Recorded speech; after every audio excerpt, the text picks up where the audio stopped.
Episode में हम देखेंगे निशान बाहर से मंगाया हुआ खाना जो है, ऑर्डर किया हुआ खाना वो सबके लिए लेकर आ जाता है। सब लोग काफी खुश हो जाते हैं। इमली देखते ही सबको इमली के हाथों में कड़ी चावल की जो प्लेट होती है वो रहती है। वो किसी का ध्यान नहीं रहता, इसलिए वो वहां से चली जाती है अपने कमरे में। सब लोग जो है पिज्जा खाने लगते हैं। यहाँ पर मालिनी का ध्यान चला जाता है कि इमली कहाँ पर चली गई, वो पूछने लगती है। अपर्णा कहती है कड़ी चावल तो उसके लिए बने थे, उसका इतना मन था खाने का, लेकिन बेचारी का मूड ही ऑफ हो गया। आदित्य ये बात सुन लेता है। आदित्य इमली के पास जाने वाला होता है। उसी वक्त मालिनी कहती है कि मैं जाकर देखती हूँ मम, उसे क्या हुआ है। इसलिए आदित्य वहीं पर रुक जाता है। मालिनी फिर इमली के कमरे में चली जाती है। वही इमली अपने कमरे में कड़ी चावल खा रही होती है। उसे काफी तीखा लग रहा होता है, लेकिन आदित्य ने बनाया हुआ रहता है, इस वजह से वो बहुत ही प्यार से उसे खा रही होती है। इमली कहती है बाबू साहब ने कितने प्यार से बनाया हमारे खातिर, हम इसे बर्बाद होने नहीं देंगे।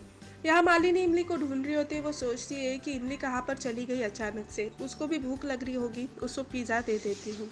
मालिनी इमली के पास आती है। मालिनी देखती है वो कड़ी चावल खा रही है। उसे कहती है कि ये तुम क्या कर रही हो, मत खाओ, बहुत तीखा है। इमली मालिनी से कहती है कि दीदी हमें तीखा बहुत पसंद है। मालिनी कहती है ये बहुत तीखा है, इसलिए कोई खा नहीं पाया, तुम मत खाओ। इमली कहती है उन्हें इतना प्यार नहीं होगा कड़ी चावल से, इस वजह से उन्होंने नहीं खाया, लेकिन हमें बहुत पसंद है तो हम खाएंगे। मालिनी मन में सोचती है कि जो खाना किसी के गले से तक नहीं उतरा, वो खाना इमली खाने की जिद क्यों कर रही है। फिर मालिनी जो है वो पिज्जा वहां पर रख कर वहां से चली जाती है। इमली पूरा खाना खत्म कर देती है। काफी तीखा लग रहा होता है, वो पानी पे पानी पीते जाती है। वो कहती है कि सीता मैया अग्नि परीक्षा तो तुम्हारी भी हुई थी, लेकिन हमें ऐसा लग रहा है कि हमारी जो अग्नि परीक्षा है उसमें तो हम भस्म हो जाएगा, हमें बस बचा लीजिए। उसी वक्त आदित्य इमली के पास आता है शहद लेकर और उसे शहद खिला देता है। इमली आदित्य से कहती है कि हम कैसे नहीं खाते थे बाबू साहब, आपने हमारे खातिर जो बनाया था। आदित्य पूछता है मतलब। इमली कहती है आप, बड़के काका, छोटे काका, आप सब ने मिलकर बनाया ना। आदित्य कहता है कि ये खाकर तुम्हारी तबीयत खराब हो सकती है। इमली कहती है हमारी अम्मा कहती है कि खाना ना मसालों से नहीं बनता है, प्रेम से बनता है, और आप लोगों ने इतने प्रेम से हमारे लिए बनाया था, इसलिए हमने खा लिया। आदित्य कहता है किसने, हमने। इमली कहती है मतलब वही आप सब ने बनाया। आदित्य कहता है इसमें प्रेम से ज्यादा मिर्ची थी। इमली कहती है उसकी तो आदत है हमें बाबू साहब, कुछ लोग होते हैं जिनका प्रेम बहुत ही तीखा होता है। आदित्य पूछता है किसका, हमारा। इमली कहती है बाबू साहब आप हमें परेशान क्यों कर रहे हैं, आप जाइए, इतनी रात सो जाइए आप। आदित्य कहता है ठीक है हम जा रहे हैं, वैसे भी कल सुबह सुबह तुम्हारा रिजल्ट जो चेक करना है। इमली परेशान हो जाती है। आदित्य कहता है ऐसे परेशान मत हो, सब कुछ ठीक हो जाएगा। इमली के पास रखा हुआ पिज्जा आदित्य इमली से पूछता है क्या तुम खाओगे। इमली मना कर देती है। आदित्य कहता है ठीक है मुझे बहुत भूख लगी है। आदित्य वो पिज्जा खाते खाते फिर वहां से चला जाता है। दूसरे दिन की सुबह हो जाती है।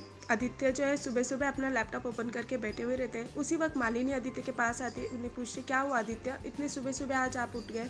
आदित्य कहता है कि वो आज इमली का रिजल्ट आने वाला है ना, इसलिए। मालिनी कहते हैं हाँ मैं तो भूल गई थी। मालिनी पूछती है क्या रिजल्ट आया है, तो आदित्य कहता है आई होप अब तक अपडेट हो गया होगा। आदित्य लैपटॉप पर इमली का रिजल्ट देखता है और काफी हैरान हो जाता है। मालिनी परेशान हो जाती है। वो पूछती है क्या हुआ आदित्य, क्या रिजल्ट अच्छा नहीं है क्या, इमली फेल हो गई क्या। आदित्य मालिनी के पास देखता है। दूसरी तरफ इमली जो है सीता मैया के पास जो है वो प्रार्थना कर रही होती है। तो कहती कि सारी रात नींद नहीं आई हमें सीता मैया। इमली कहती है तुम तो जानते हो कि हमने किस तरह से परीक्षा दी थी, हमारे पास परीक्षा लिखने का वक्त नहीं था और हमने बहुत मेहनत की है। तुम, हमने परीक्षा तो दे दी है, लेकिन तुम हमारी परीक्षा को संभाल लेना। इमली कहती है अगर इस परीक्षा में हम पास होंगे ना तो हम बहुत मेहनत करेंगे, कॉलेज जाएंगे, बहुत पढ़ाई करेंगे और एक अच्छे से ऑफिसर बनेंगे, अपनी अम्मा को अच्छे से जीवन देंगे, अपने दत्ता का सपना पूरा करेंगे। पर अगर आज हम फेल हो गए तो सिर्फ हमारा नहीं, अम्मा और दद्दा का भी सपना टूट जाएगा। सीता मैया हम खुद टूट सकते हैं, लेकिन अम्मा और दद्दा की उम्मीदें नहीं टूटने दे सकते। हमारी खातिर नहीं, पर हमारी अम्मा के खातिर हमें पास करा दो, वरना नकली लानी उसका जीना मुश्किल कर देगी। सीता मैया प्लीज हमें पास करा दो। दूसरी तरफ पगडंडिया में दिखाया जाता है सत्यकम और प्रकाश मिठाई का डब्बा लेकर मिट्टी के घर पर आ जाते हैं। नकली नानी जो है वो मिठाई का डब्बा देखते पूछते है ये किसके लिए लाया है, तो सत्यकाम कहता है कि ये तेरे लिए नहीं लाया है, आज इमली का रिजल्ट आने वाला है उसके खातिर लेकर आए हैं हम। नानी कहती है 4 नंबर लाकर वो कोई कलेक्टर नहीं बनने वाली है। उस दिन परीक्षा के दिन उसके आदमी को साफ काटा था, तो वो तो फेल हो जाएगी, फिर इस मिठाई का तू क्या करेगा। सत्यकाम कहता है कि मौसी इमलिया दुनिया में जो चाहे वो कर सकती है, उसकी काबिलियत जो है वो नंबर से मोहताज नहीं है। नंबर तो दुनिया को दिखाने के लिए होते हैं, और अगर मन में लगन हो तो गाँव भी शहर पर भारी पड़ सकता है। सत्यकाम कहता है कि देखना एक दिन हमारी इमलिया सबका नाम रोशन करेगी, गाँव का, अपने ससुराल का, अपने अम्मा का, मिट्टी कहते और अपने दत्ता का भी। सत्यकाम कहता है कि इमली हमें दादा कहे या फिर बाबा कहे, हमें कोई फर्क नहीं पड़ता है। हमने उसे अपनी बिटिया माना है और हमेशा मानते रहेंगे।